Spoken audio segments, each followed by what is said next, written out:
ہوا یہ تھا کہ رسول اللہ صلی اللہ علیہ وسلم قرآن مجید کی تلاوت فرما رہے تھے تہجد میں. مسجد جن وہاں مکہ میں موجود بھی ہے.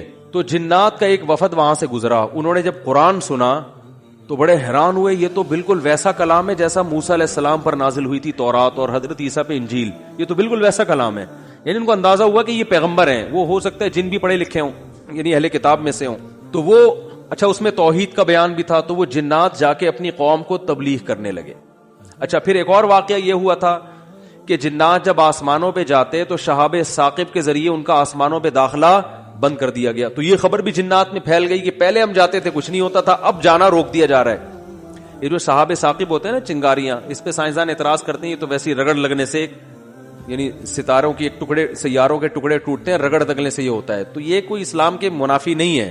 اللہ تعالیٰ کسی جن کو مار سکتے ہیں, اس کے فرشتے کسی جن کو مار سکتے ہیں اس کے ذریعے, رگڑ بھی لگے اور وہ جل بھی جائے اور جن بھی مر جائے, تو اس میں کون سا کوئی وہ, ہمیں جن تھوڑی نظر آ رہا ہے, ہمیں تو وہ شہاب ثاقب جاتا ہوا نظر آ رہا ہے. اور یہ بھی ضروری نہیں ہے کہ جب بھی شہاب ثاقب ٹوٹے تو کوئی جن ہی مر رہا ہو, اس سے اتفاقی حادثہ بھی ہو سکتا ہے. یہ تو اسلام نے یہ نہیں کہا کہ جب بھی آسمان پہ آپ کو رگڑتا ہوا ستارے کا ٹکڑا نظر آئے گا تو وہ جن ہی ہے جس کے پیچھے جا رہا ہے. وہ بعض دفعہ ایسے ہوتا ہے کہ جنات کا تعاقب ہوتا ہے اس کے ذریعے. تو یہ نبی کے دور میں ہوا, اور اس کی دلیل یہ ہے کہ جب قرآن کی آیتیں نازل ہوئی نا کہ جنات نے کہا کہ ہم جب جاتے ہیں تو شہاب ثاقب آتا ہے, تو اس پر کسی مشرک نے اعتراض نہیں کیا کہ یہ تو پہلے بھی آ رہے تھے, اب تھوڑی آ رہے ہیں, کوئی نیا واقعہ تھوڑی ہے, یہ تو پہلے بھی آ رہے ہیں. تو جنات نے یہ کہا کہ ہم نے دیکھا ہے کہ ہمارا اوپر داخلہ بھی کیا ہو گیا, منع ہو گیا. تو دنیا میں کوئی بڑا واقعہ ہوا, تو واقعہ انہوں نے دیکھا کہ بھائی یہ قرآن نازل ہو رہا ہے اور یہ کوئی دنیا میں نیا مذہب آیا ہے اور یہ پیغمبر ہیں. تو انہوں نے جا کے اپنی قوم کو تبلیغ کی, جس کا سورہ جن میں تذکرہ ہے. تو تبلیغ میں انہوں نے یہ الفاظ کیے کہ وَأَنَّا لَمَسْنَا السَّمَاءَ فَوَجَدْنَاهَا مُلِئَتْ حَرَسًا شَدِيدًا وَشُهُبًا. ہم پہلے کی طرح جب آسمانوں پہ جاتے ہیں تو ہم اس میں پہرے دیکھ رہے ہیں اور شہاب ہے, پتھر ہیں جن سے ہمارا تعاقب ہو رہا ہے. تو یہ کچھ کام ہوا ہے. آگے کیا کہتے ہیں, انا لا ندری, ہمیں نہیں پتا. یہ جو دنیا میں عجیب سا کام ہوا ہے نا, لا ندری, ہمیں معلوم نہیں ہے. اشر ارید بمن فی الارض, کہ جو لوگ زمین میں رہتے ہیں ان کے ساتھ برائی یعنی شر کا ارادہ کیا گیا ہے. ام اراد بہم ربہم رشدا, یا اہل زمین کے جو رب ہیں اس رب نے ان کے ساتھ خیر کا ارادہ کیا ہے. وہ کیا کہہ رہے ہیں, ہمیں نہیں پتا یہ جو نیا واقعہ ہوا ہے اہل زمین کے ساتھ برائی کا ارادہ کیا گیا ہے یا اللہ نے ان کے ساتھ خیر کا ارادہ کیا ہے. بھائی یہ بھی کہہ سکتے تھے کہ ہمیں نہیں پتا کہ اللہ نے ان کے ساتھ خیر کا ارادہ کیا یا شر کا ارادہ کیا ہے. شر اور خیر دونوں کی نسبت کس کی طرف کرتے, اللہ کی طرف, کہ پتہ نہیں اللہ اب انسانوں سے اچھا چاہ رہا ہے یا کوئی عذاب آنے والا ہے یا کوئی کچھ اچھا ہونے والا ہے, ہمیں نہیں پتا لیکن کچھ ہونے والا ہے. نہیں آ رہی بات.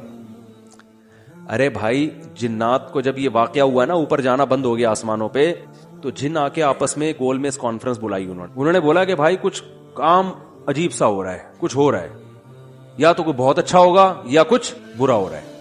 یعنی کچھ نہ کچھ تو ابھی کائنات میں نیا ہوگا, اس زمین پہ کچھ نیا ہوگا.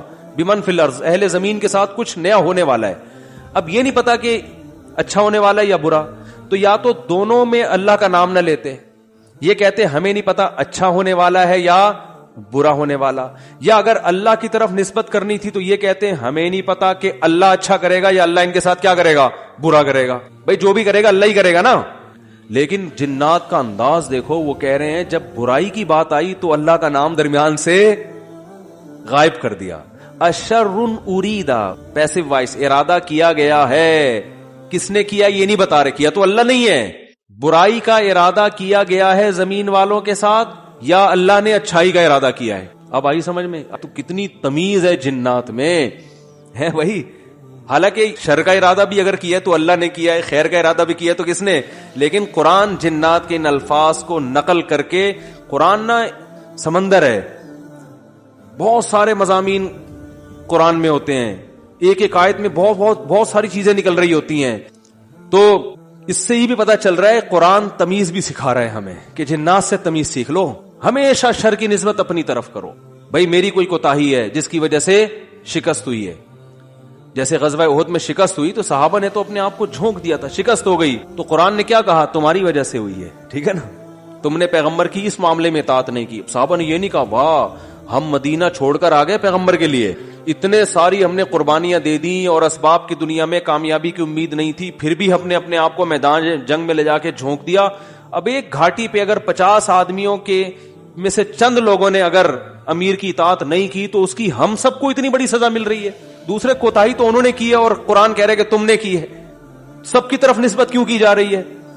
صحابہ نے ایسا کوئی لفظ زبان سے نہیں نکالا, کچھ بھی نہیں نکالا صحابہ.